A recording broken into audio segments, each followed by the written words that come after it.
Well, everyone knew it was bad news when Mamdani won the race to be mayor of New York City.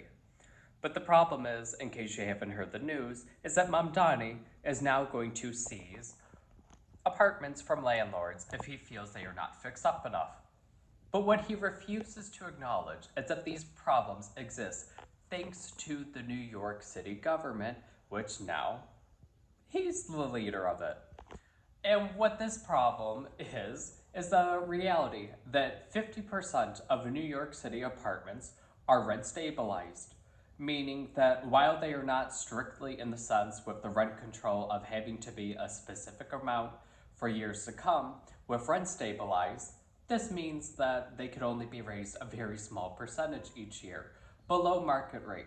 But the problem is what Mamdani refuses to acknowledge is that these landlords don't get breaks on property taxes, so they're expected to pay more and more to the city each year in property taxes because that's the value of the property, and yet they're not actually able to earn what these apartments are worth.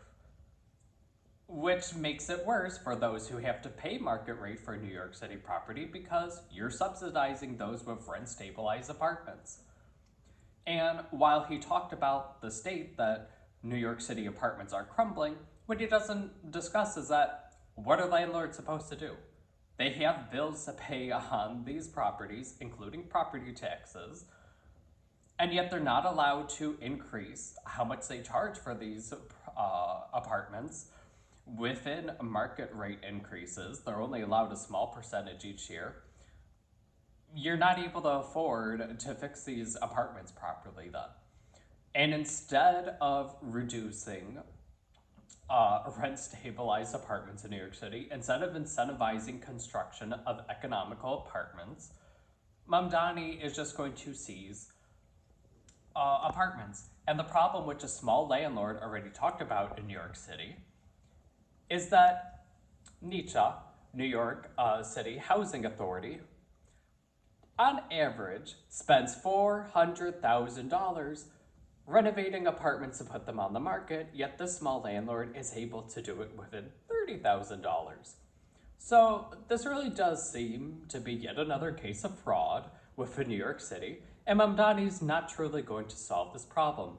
Instead, it's going to become worse, and it's not going to get better for renters like they think. So sure, cheer for Mamdani all you want, but the sad thing is, this situation isn't going to get better. Instead, we need policies that prioritize construction and that cut down on restrictions on rental properties. Otherwise, you're incentivizing properties to then cost that much more in New York City. It's really not that difficult to understand. But sadly, Mamdani doesn't care to get it. It's his way or the highway. So, good job, New York City. You played yourself.